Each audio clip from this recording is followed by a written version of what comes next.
bonjour à tous, bienvenue à vous dans votre émission Ensemble c'est mieux sur France 3 Bretagne. Allez, après la vague rouge et noire qui a déferlé sur notre région, on va s'intéresser à celles qui sont jaunes et noires. On va s'intéresser au monde fascinant des abeilles et nous recevrons une passionnée, Elena Lombard, éducatrice à la nature pour l'association Bretagne Vivante. Elle nous présentera le projet de Gwenan, les ruchers solidaires de Bretagne à la réserve Paul Lapic, aux environs de Ploubaz, comme on dit, dans les Côtes-d'Armor. Ensuite, avec Karl Brozek, nous verrons si les abeilles ont butiné la philosophie. Elles ont en tout cas servi d'exemple à certains philosophes. On verra cela tout à l'heure. Et puis nous nous intéresserons à notre santé et à notre cœur en particulier. Nous ferons le point sur les parcours du cœur organisés un peu partout dans notre région jusqu'à la fin du mois de mai. Pourquoi faut-il bouger ? Eh bien la réponse tout à l'heure avec le docteur François Paillard, président de la Fédération française de cardiologie de Bretagne. Enfin, il faut avoir le cœur bien accroché pour participer au TEDx qui se tiendra à Rennes le samedi 4 mai. Des conférences avec des idées pour changer le monde. Nous recevrons sa présidente Fanny Dufour et l'une des intervenantes de cette édition, Ellie Oldman, illustratrice rennaise, auteure du Dessin sans fin. Voilà pour le menu du jour. Bienvenue à vous tous sur ce plateau. Nous avons des invités surprises, des petites... larves d'abeilles, on va dire. Allez, pas des abeilles quand même, mais des larves d'abeilles qui sont à nos côtés. Bienvenue à vous, Catherine. Oui, bonjour Laurence, comment allez-vous ? Ça va très très bien. Ça va bien ? Impeccable. Oui, moi j'avoue que quand on a dit les abeilles, forcément, la dernière fois que j'ai regardé les infos sur les abeilles, elles n'étaient pas folichonnes. Alors bon, on est quand même, vous allez infirmer ou confirmer d'ailleurs Elena, hein, peut-être que c'est pas d'actualité. Donc on est quand même là pour passer un bon moment. Donc je vais vous livrer les idées... pour la télé, oui. Je vais vous livrer les idées qui sont venues telles quelles, mais quand même en chanson pour que ce soit plus sympa. Ah ouais. Hein, ce serait bête d'avoir le bourdon. Oh voilà, déjà, super, ça c'est placé. Alors, 2 points. Vous êtes prêts ? Attention. Les abeilles n'ont pas d'oreilles, hein, c'est ça ? Donc c'est bon, elles ne m'en voudront pas. Je vous parle d'un temps que les moins de 20 ans ne peuvent pas connaître. Déjà en ce temps-là, on ne se méfiait pas, les vaches pouvaient paître. Mais quelle idée nous a pris de mettre des pesticides à chaque coin de pelouse. C'est pas qu'on est foutu, mais on n'en est pas loin, et ça me file le blues. Les abeilles, en fait ça sert à quelque chose. Les abeilles, sans elles la vie est morose. J'ai un deuxième couplet. S'il n'y avait que la chimie, mais il y a aussi le frelon asiatique. C'est le seul réfugié qu'on devrait refuser, car il y a un hic. Peut-être que l'émission donnera des solutions qui nous donneront l'espoir. Parce que c'est pas qu'on est foutu, mais on n'en est pas loin et j'ai envie d'y croire. Les abeilles, ce sont de toutes petites choses. Les abeilles, mais sans elles on n'est pas grand-chose. Oh, quel talent. Eh bien écoutez, après les abeilles en chanson, je vous propose les abeilles en images. C'est tout de suite. Vous avez le bourdon ? Détendez-vous, parce que nous, aujourd'hui, on vous parle des abeilles. Alors, vous êtes plutôt reine ou abeille ouvrière ? Vous allez dire la reine, évidemment. Pourtant, le héros de l'histoire, c'est l'ouvrière. C'est elle qui se charge du bon fonctionnement de la ruche, elle qui butine les fleurs et encore elle qui fabrique le miel. Pendant ce temps-là, la reine, unique dans chaque ruche, assure la reproduction de l'espèce, ce qui n'est pas non plus de tout repos, car elle est capable de pondre en moyenne 2000 œufs par jour.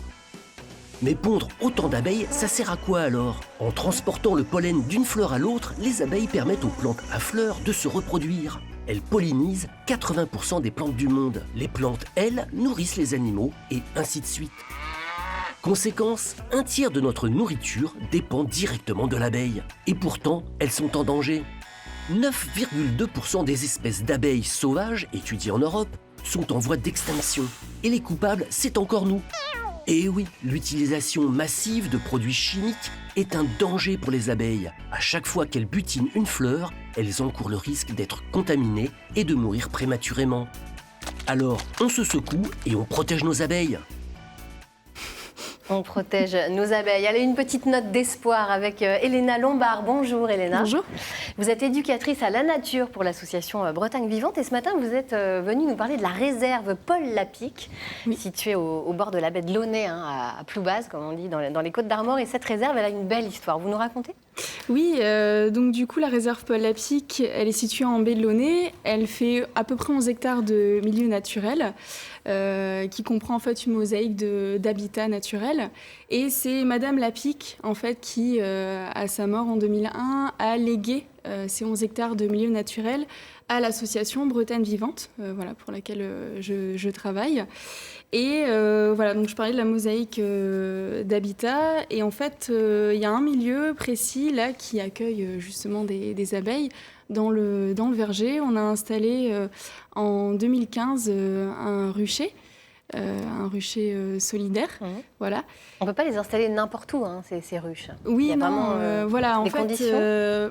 En ville, voilà, il y a pas trop de compétition avec d'autres abeilles. Mais par contre, dans des réserves naturelles, c'est vrai qu'il faut faire attention qu'on n'ait pas une compétition avec les autres espèces d'abeilles, voilà, dont on va parler après.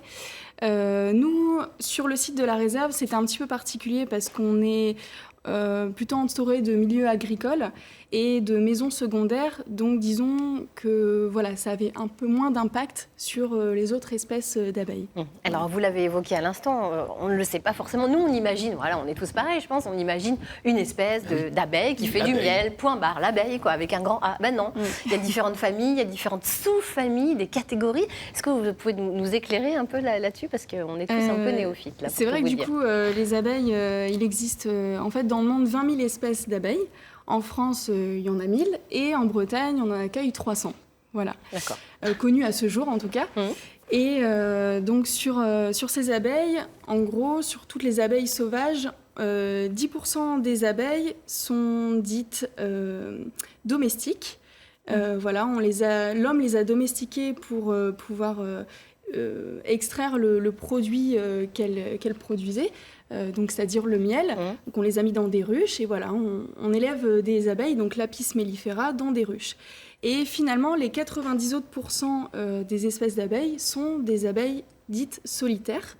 Ah oui. Voilà, comme on le voyait en fait dans le reportage au début, les abeilles sociales, on a une reine, des ouvrières, des faux-bourdons, qui sont les mâles. Et par contre, chez les abeilles solitaires, on a un mâle et une femelle qui se reproduisent et qui font en fait une dizaine d'œufs maximum. Donc c'est juste des petites familles, quoi. Voilà, c'est des petites familles d'abeilles qui du coup produisent pas une grande quantité de miel parce qu'elles sont pas nombreuses. Et la femelle en fait va juste constituer ce qu'on appelle un pain de miel avec du pollen, du nectar, un mélange avec sa salive, et elle va pondre son œuf sur cette ressource alimentaire. Voilà. Donc c'est ce qui fait un peu la différence entre les abeilles dites domestiques qui étaient sauvages et qu'on a domestiquées, et les abeilles dites solitaires, qui sont sauvages aussi.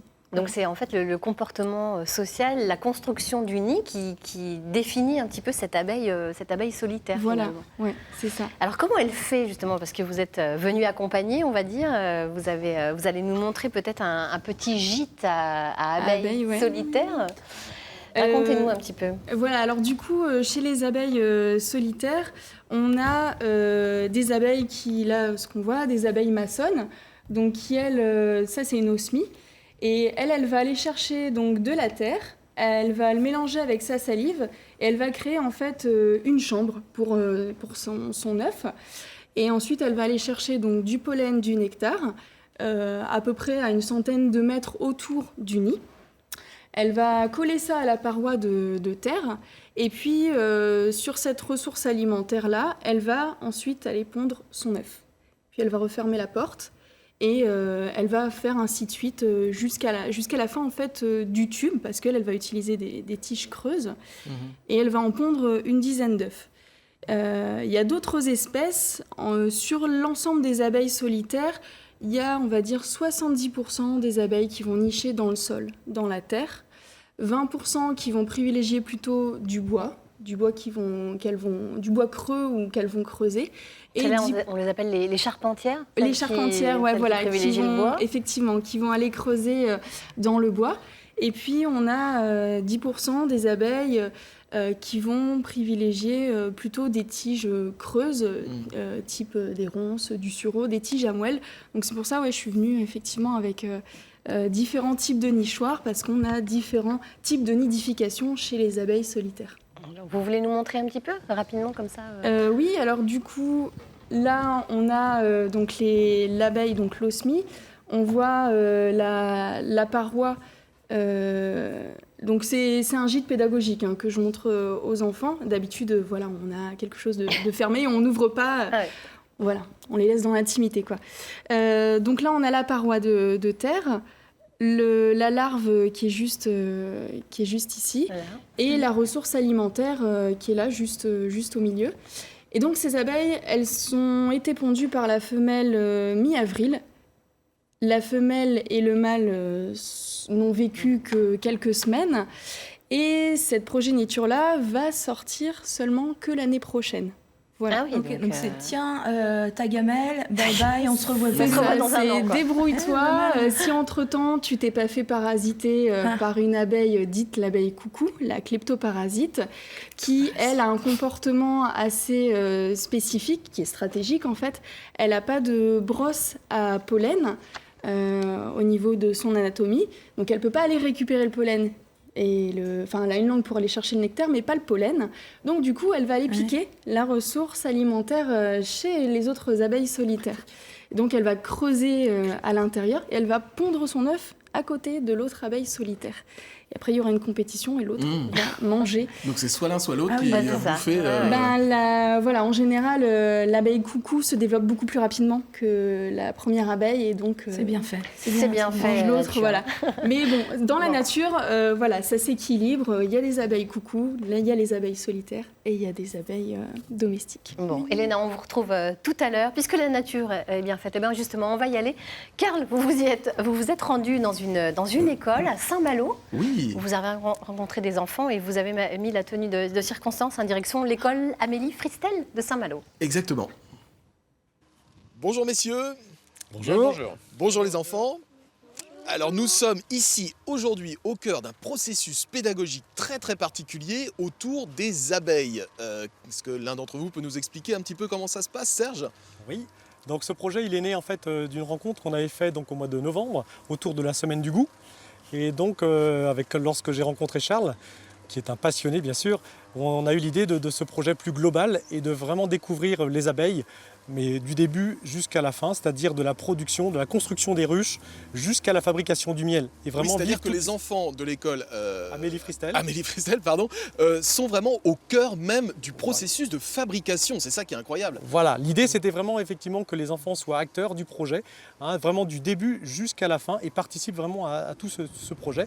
Donc là aujourd'hui, effectivement, on assiste à la première étape avec la fabrication et le montage des ruches, des 6 ruches de l'école, et donc par les élèves de CM2. Donc les enfants fabriquent tout et sont jusqu'à la fin acteurs du processus. Voilà, tout à fait. Charles, comment est-ce que vous gérez un petit peu ce projet ?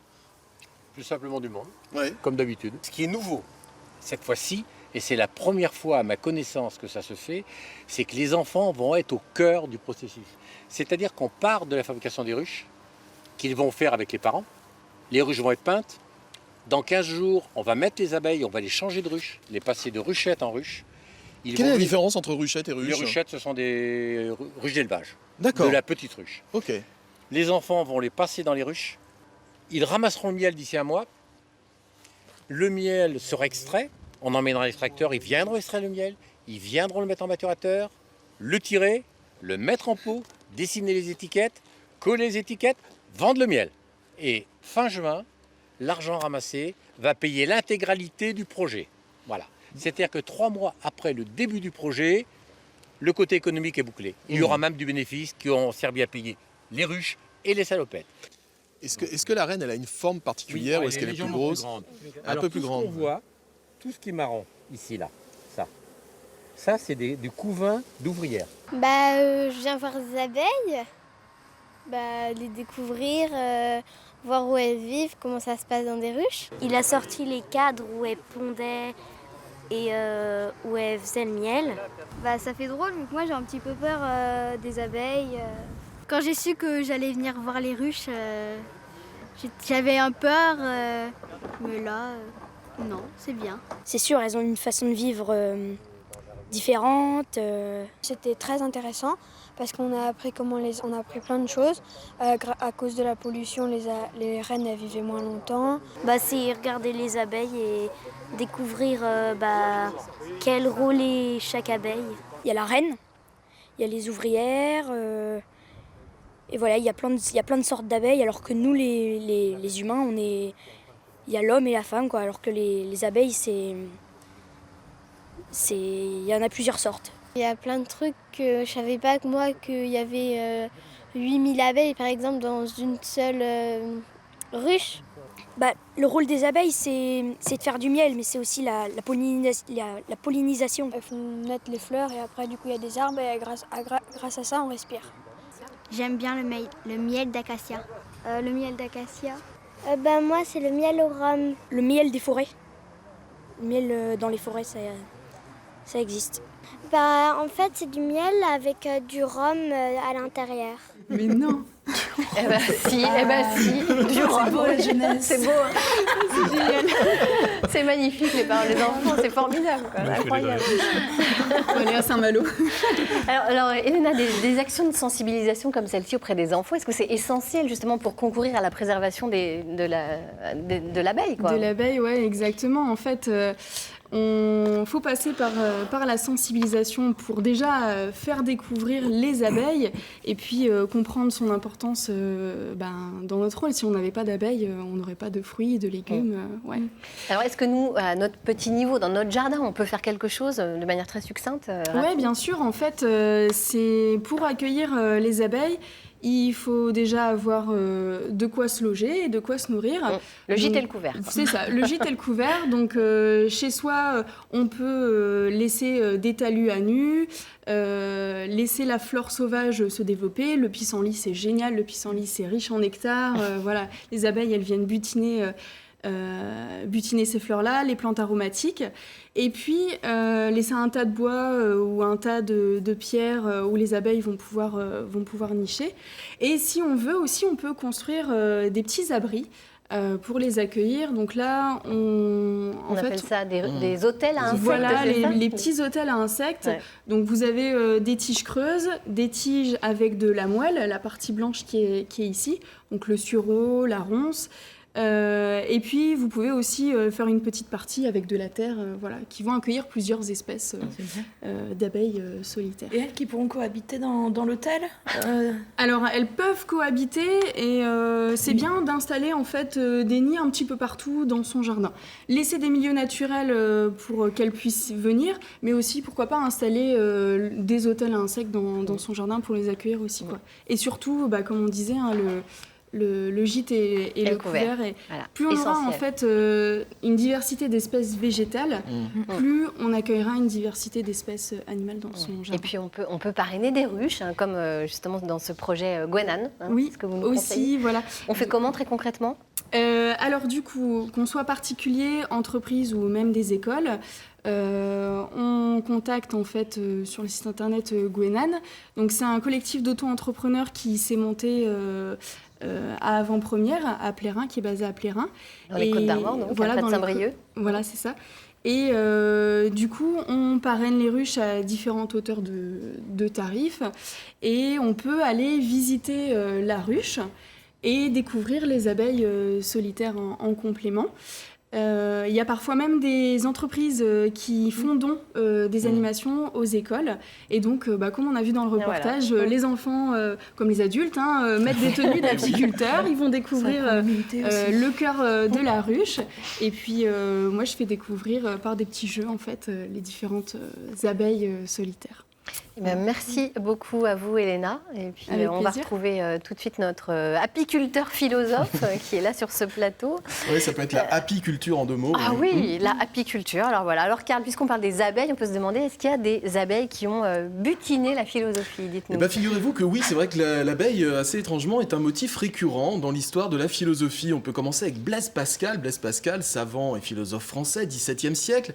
Pascal sort en 1651 un traité non pas de philosophie, mais de science, qui s'appelle le traité du vide. Vous savez que Pascal a beaucoup étudié le vide, c'est lui qui est l'auteur de la fameuse formule « La nature a horreur du vide ». Et dans sa préface au traité du vide, bizarrement, Pascal se met à nous parler de l'homme, se met à nous parler de la culture, se met à nous parler de la transmission, et il utilise l'abeille comme exemple, justement, de la non-transmission. Voilà comment il en parle. Pascal dit « L'abeille est un animal qui naît parfait ». C'est-à-dire que génétiquement, l'abeille, c'est tout fabriquer. Elle naît avec la capacité de fabriquer ces fameux hexagones. Alors, je ne sais pas si c'est un nom scientifique, les hexagones que produisent les abeilles. En tout cas, Pascal les appelle tout simplement les hexagones. On a tous vu ça dans les ruches. Et Pascal dit, ces hexagones étaient aussi bien mesurés il y a 1000 ans qu'aujourd'hui. Et surtout, ils ont une forme parfaite. Les angles sont parfaits, la taille est toujours la même. Simplement, l'abeille, évidemment, ne réfléchit pas pour fabriquer ces hexagones-là. Elle le fait parce que c'est génétiquement dans sa petite tête d'abeille. Elle n'a jamais eu à l'apprendre. Alors que l'homme, lui, il naît imparfait. C'est-à-dire qu'avant de pouvoir fabriquer d'aussi beaux hexagones, il faut aller à l'école, il faut apprendre les mathématiques, il faut apprendre à faire, il faut apprendre les outils, etc. Bref, cette imperfection qui est à la base de l'homme permet à la culture de se développer, puisque si aujourd'hui on devait fabriquer des hexagones comme ceux des abeilles, je pense que demain on chercherait à les améliorer, on chercherait à faire mieux, à faire plus, alors que dans la nature, ça ne se passe pas. Les choses sont exactement les mêmes et ne changent jamais. Pourquoi ? Parce que les animaux sont naturellement parfaits et que l'homme est naturellement imparfait.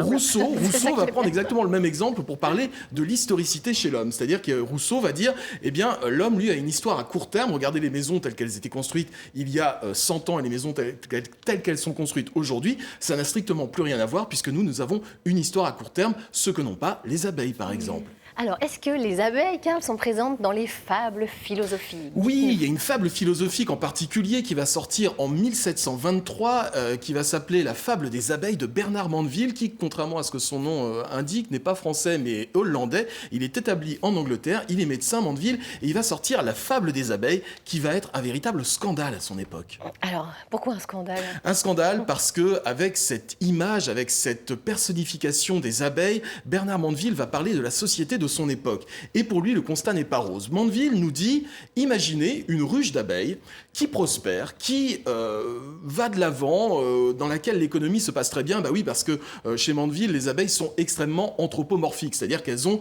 des qualités extrêmement humaines. Les abeilles de Mandeville, c'est pas du tout comme les abeilles qu'on trouve dans la nature.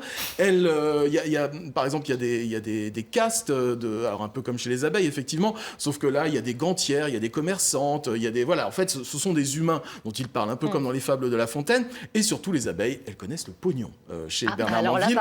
Et c'est ça qui les motive. En fait, la morale de Mandeville, quand il parle de sa ruche, là, il dit, en fait, c'est une ruche où le vice est présent partout. Les petites abeilles, tout ce qu'elles veulent, c'est le bling-bling, c'est avoir le maximum de pognon, le maximum de bien, montrer aux autres à quel point elles sont belles, elles sont formidables. C'est tout de suite si elles font pas des selfies sur Instagram, tellement elles sont imbues d'elles-mêmes, ces abeilles. Et Mandeville en tire la morale suivante.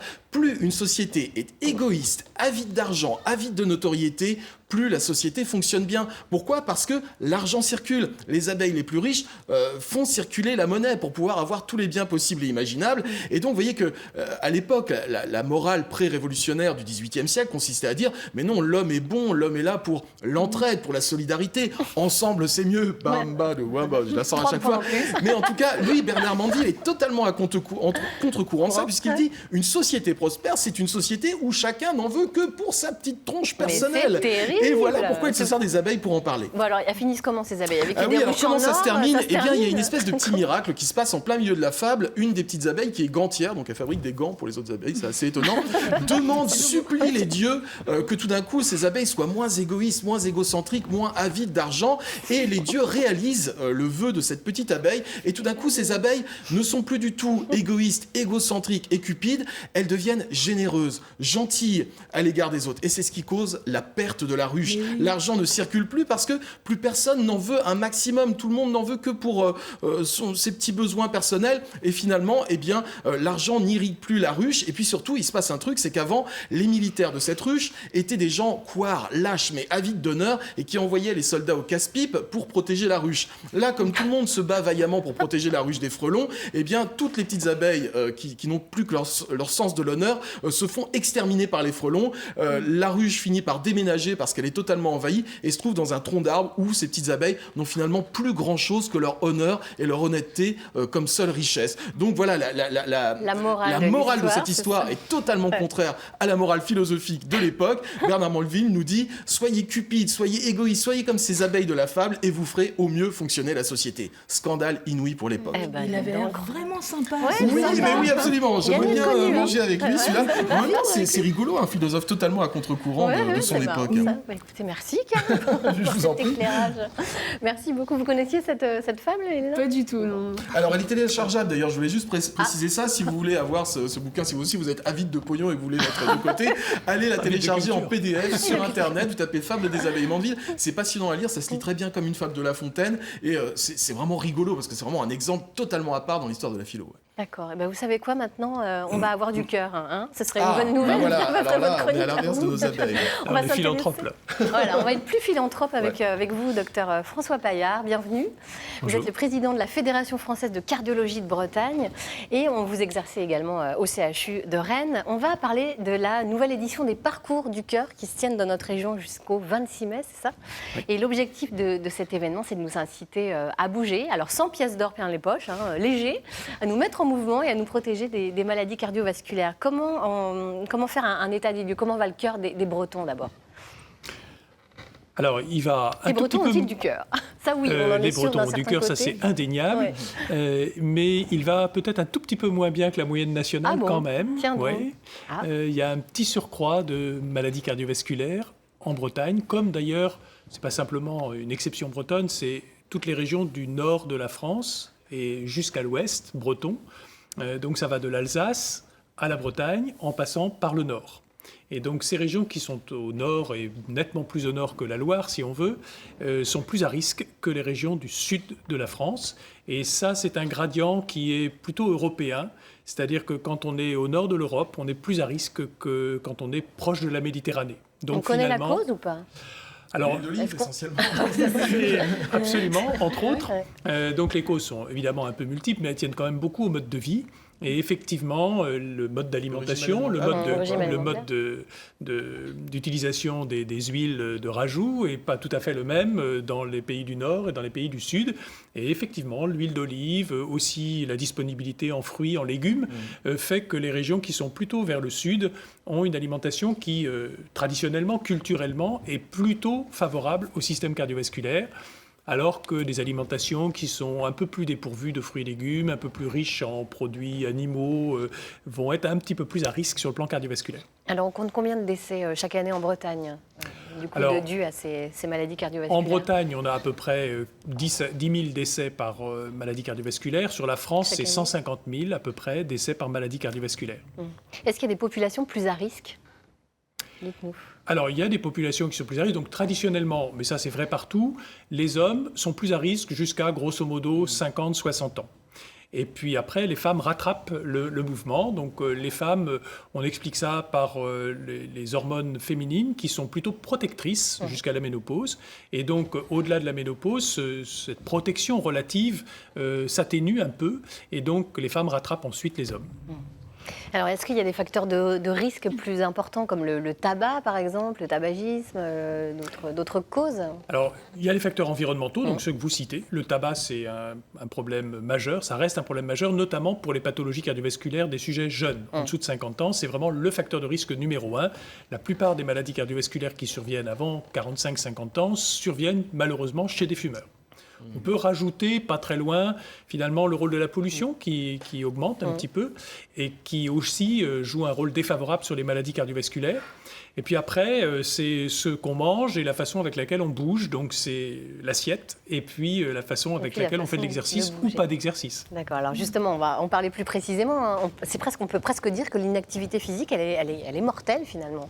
Ça paraît dingue de dire ça, mais absolument, les anglo-saxons disent « sitting, c'est le new continue smoking. Ah oui, d'accord. Donc effectivement, le fait de rester assis trop longtemps, donc là on reste pas très longtemps, on va pouvoir bouger tout de suite, mais il faut pas rester assis trop longtemps, il faut se lever toutes les heures quand on a un travail sédentaire pour bouger un petit peu. Ça c'est déjà un premier élément. Fumer votre club debout. Aller manger une pomme par exemple. Et manger une pomme, allez, voilà. Oui, c'est bien, pour se donner bonne Mais conscience. il faut bouger régulièrement pour diminuer son risque cardiovasculaire et puis par ailleurs avoir si possible des activités physiques un petit peu plus actives par ailleurs dans la journée ou dans la semaine. Est-ce que c'est vrai que rester inactif augmente de 50% le risque de maladies cardiovasculaires? Oui, au-delà d'un certain niveau, effectivement, le fait de rester longtemps assis pendant plusieurs heures par jour, c'est-à-dire au-delà de 5 heures par jour, par exemple, qui malheureusement est quand même assez commun de nos jours, augmente d'à peu près 50% le risque cardiovasculaire. Est-ce que les adolescents sont justement assez touchés par cette inactivité? Ce sont des habitudes, des mauvaises habitudes prises dans l'enfance? Ils sont tout à fait touchés par ça parce que c'est des gros consommateurs d'écran, hein, bien sûr. Donc tout le temps qu'ils passent sur des écrans, on peut imaginer qu'une bonne partie à la génération précédente, ils faisaient autre chose, notamment bouger davantage. Donc ils le font beaucoup moins. Ça, c'est un vrai problème. Et on a constaté qu'effectivement, dans les pays dits développés, les adolescents, enfin entre 9 et 16 ans, ont diminué leur capacité physique d'à peu près 25% sur 40 ans. Donc c'est quand même assez important. Alors ça ne veut pas dire qu'ils sont malades, hein, mais ça veut dire que si on compare une tranche d'âge de ce type-là par rapport aux enfants d'il y a 40 ans qui allaient à l'école à pied, qui avaient des déplacements beaucoup plus importants, eh bien il y a à peu près 25% de réduction. D'accord. Alors vous amorcez justement ces pistes pour avoir une activité physique au quotidien. Il faut faire quoi? Il faut se forcer à descendre une station avant, par exemple, du bus ou du métro? Alors chez les adultes, effectivement, les recommandations, c'est au moins 30 minutes d'activité physique quotidienne, 150 minutes par semaine, parce qu'on considère que ce n'est pas tout à fait 7 jours, on peut à la limite laisser un jour de côté, mais à peu près de cet ordre-là. Et chez les enfants, c'est 60 minutes. Alors les 60 minutes, ce n'est pas que du sport, hein, c'est 60 minutes d'activité physique, on bouge. Donc on peut faire du sport si on aime le sport, mais en même temps, la marche, il y a les systèmes de pédibus dans les villes qui se développent beaucoup. Et ça permet effectivement de restaurer un petit peu la façon où jadis les enfants allaient à l'école à pied. Et puis évidemment, on joue dans la cour de récréation, on monte des escaliers, quand on emprunte le métro, si possible on monte les escaliers plutôt que les escaliers roulants, etc. D'accord, donc ce sont des bonnes habitudes à prendre au quotidien et dès l'enfance. Hein, absolument, parce que les bonnes habitudes se prennent dès l'enfance et après ça fera des adultes plus actifs aussi. Alors vous allez peut-être pouvoir nous dire un mot des parcours du cœur. Ce sont 1300 parcours qui sont organisés dans toute la France et bien entendu en Bretagne. Concrètement, ça consiste en quoi ces parcours du cœur? Dites-nous. Alors les parcours du cœur dits famille, c'est pour tous les publics, donc de 7 à 77 ans, enfin même avant et après si on veut. Ça c'est pour tout public et effectivement l'idée c'était de promouvoir depuis une quarantaine d'années l'activité physique pour tout le monde comme étant protectrice vis-à-vis des maladies cardiovasculaires. Et puis depuis une dizaine d'années, un petit peu plus, on a développé au niveau de la Fédération de cardiologie les parcours du cœur pour les scolaires, justement pour prendre les bonnes habitudes. Et là, c'est une action d'éducation à la santé qui se fait en lien avec le personnel enseignant, avec le parrainage du ministère de l'Éducation. Et autour de ces journées, de ces temps forts, parcours du cœur scolaire, il y a en général, on essaie de développer 4 ateliers. Donc, l'atelier activité physique pour expliquer aux enfants que ce n'est pas seulement le sport qu'ils font dans des clubs sportifs, mais l'activité de tous les jours, le bien manger, la prévention du tabac, et puis les gestes qui sauvent qu'on associe un petit peu, parce que c'est aussi un geste citoyen, puis c'est aussi assez important pour la suite d'apprendre aux enfants comment est-ce qu'on peut porter secours à quelqu'un qui fait un accident présumé cardiaque. Ouais. Alors comme ça, on est tout à fait complet. Hein. Et on trouve le parcours du cœur le plus proche de chez soi, bien sûr, le site internet de la Fédération française de cardiologie, fédécardio.org. Ça se passe jusqu'au 26 mai, c'est ça, les parcours du cœur. Merci beaucoup, Dr Paillard, d'être venu sur ce plateau. Merci beaucoup, Elena, également, d'être venue avec vos petites abeilles. Allez, je vous propose maintenant de partir à la découverte d'un hébergement insolite. L'une de nos équipes a suivi une famille qui a réservé une nuitée à bord d'une péniche sur le canal d'Île-et-Rance. Et vous allez voir, ça lui rappelle quelques souvenirs. C'est un reportage signé Nathalie Rossignol et Caroline Leduc. C'est le long du canal d'Île-et-Rance, au niveau de l'écluse de Chevigné, que l'Armor est à quai. Donc elle a changé. Hein. Ah oui, oh là là, oui. Maintenant, c'est un bateau-logement. Ce n'est plus une péniche de travail. Elisabeth Hubert, la propriétaire, accueille cet après-midi-là 3 générations de la même famille. Parmi eux, Odette Boulery, son père était marinier sur cette péniche. Elle est née à bord en 1941 et y a vécu jusqu'à l'âge de 6 ans. C'était il y a 71 ans, mais la mémoire reste vive. Ça, c'était des cales dans le fond. Oui. C'est là qu'ils transportaient tout ce qu'il y avait à transporter, le sable. On descendait l'escalier et il y avait juste un petit coin et de chaque côté, il y avait les lits et puis c'était tout petit, avec mes parents, puis mes deux frères et moi. Dans cette pièce, c'est un tas de souvenirs qui remontent, des bons souvenirs. Ouais. Dur. Et la suite de la visite continue d'émouvoir Odette, ébahie par un confort qu'elle n'a pas connu à l'époque. Ici, vous avez un cabinet de toilette avec une douche. Ah oui. Donc c'est une deuxième vie pour la péniche. C'est bien. Elle n'est pas toute jeune, la péniche. Elle est de 1912. Ouais. Et l'histoire de cette péniche, Philippe Hubert s'y est beaucoup intéressé quand il a acheté avec sa femme en 2004 cette vieille coque abandonnée. Il a même un cadeau pour Odette. J'ai retrouvé les carnets. Ah d'accord. Je vous avais montré, ça a été écrit par votre papa. Monsieur Périgot. Eh oui. Robert. Oui. Né le 26 octobre 1913. C'est émouvant.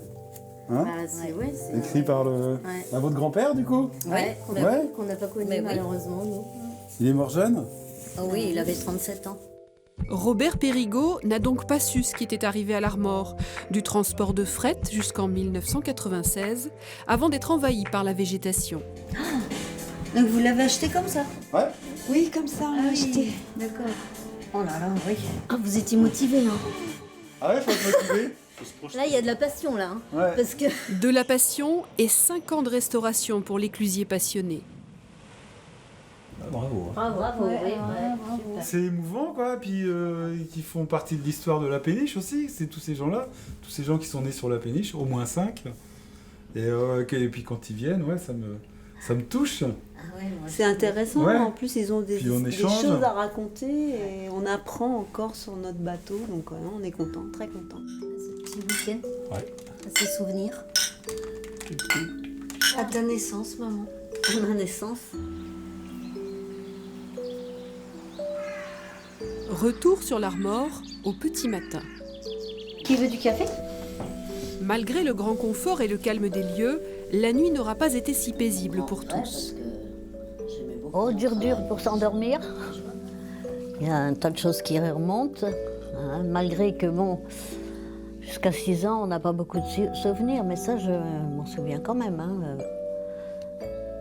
Puis bon, les parents, toute la famille, quoi, c'est sûr. Beaucoup de choses qui sont remontées.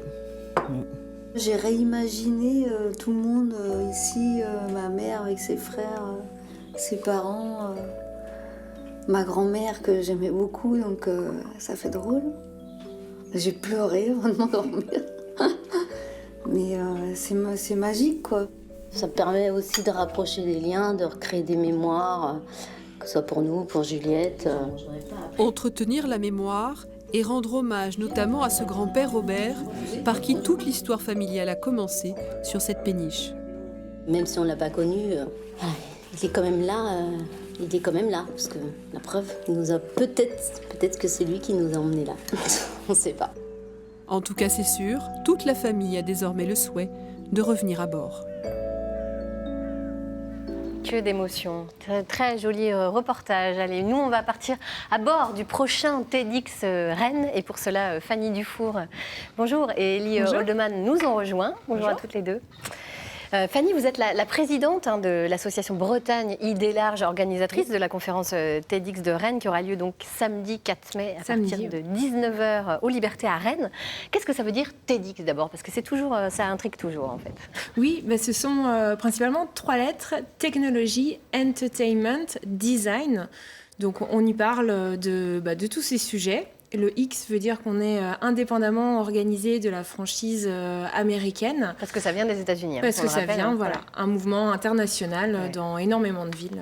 aujourd'hui. Qui connaît un engouement incroyable. Alors, ça consiste en quoi, très concrètement, une conférence TEDx? Il y a des codes, il y a des choses à respecter Oui, alors il y a déjà la fameuse scène avec le rond rouge au milieu, mais surtout la contrainte des 18 minutes. Donc, on dit c'est 18 minutes pour changer le monde. Donc, un intervenant en format stand-up qui est énormément coaché.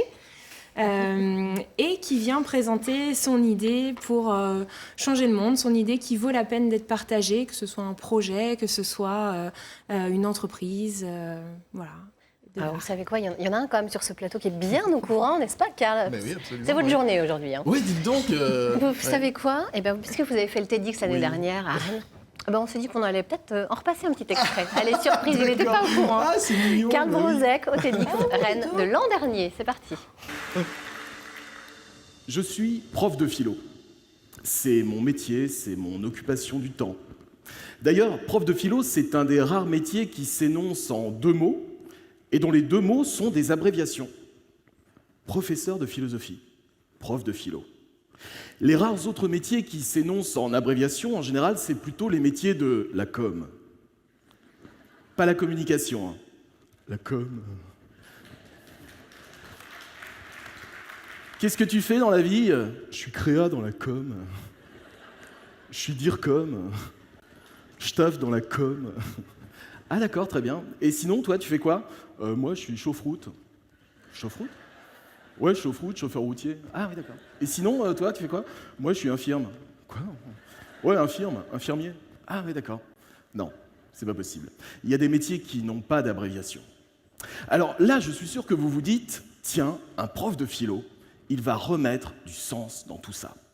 Oui, je ne sais pas si vous avez remarqué, mais c'est une sorte de réflexe conditionné.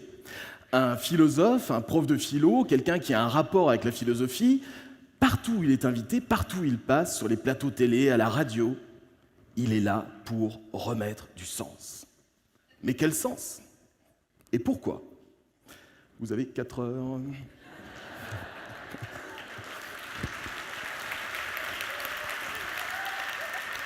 Des formations professionnelles. Quand je suis arrivé en faculté de philosophie, en fac de philo, pour étudier Heidegger, Chopin, Spinoza, Nietzsche. Non, Nietzsche, ça marche pas, c'est trop court. Donc quand je suis arrivé en faculté de philosophie, mes objectifs étaient clairs. Surtout, ne jamais devenir prof de philo. Tout sauf ça.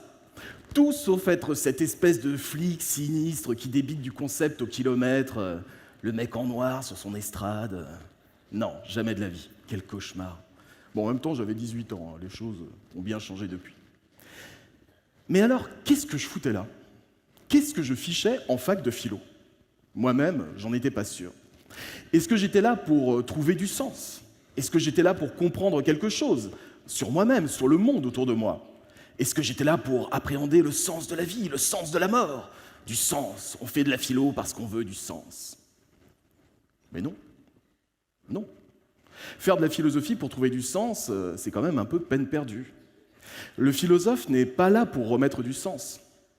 Je vous rappelle quand même que Socrate, celui qu'on considère comme le père de la philosophie occidentale, Socrate, le grand fondateur, le big boss, Socrate n'était pas là pour remettre du sens.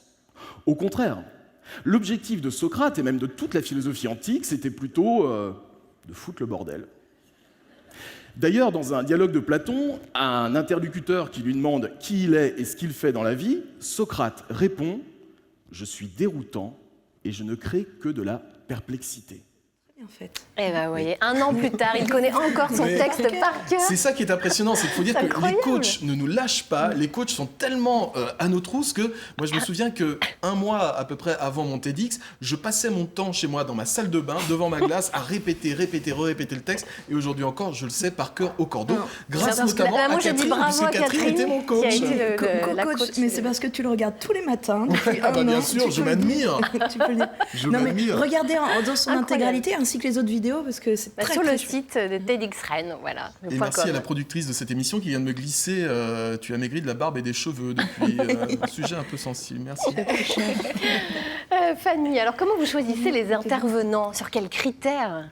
Leur talent, bien sûr, on imagine, mais... Bien sûr, voilà. Et puis qu'après, qu'ils fassent de la télé, on s'engage. Non, je représente. Ça se passe comment? Ce sont donc l'ensemble des... Alors, cette année, 135 bénévoles de notre association qui sont en veille toute l'année et qui nous font remonter. Donc, quand je dis nous, c'est un comité de sélection. Alors, il y a à la fois des nouveaux, à la fois des vieux sages dans notre association. Il adore ça être un vieux sage, Carole. Voilà.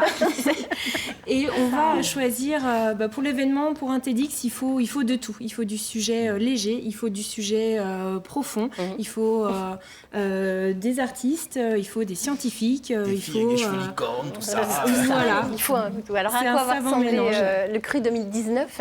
Quelles sont les nouveautés cette année ? Est-ce qu'il y a un fil conducteur ? Oui, alors cette année, en effet, on a vraiment ce fil conducteur sur l'écologie.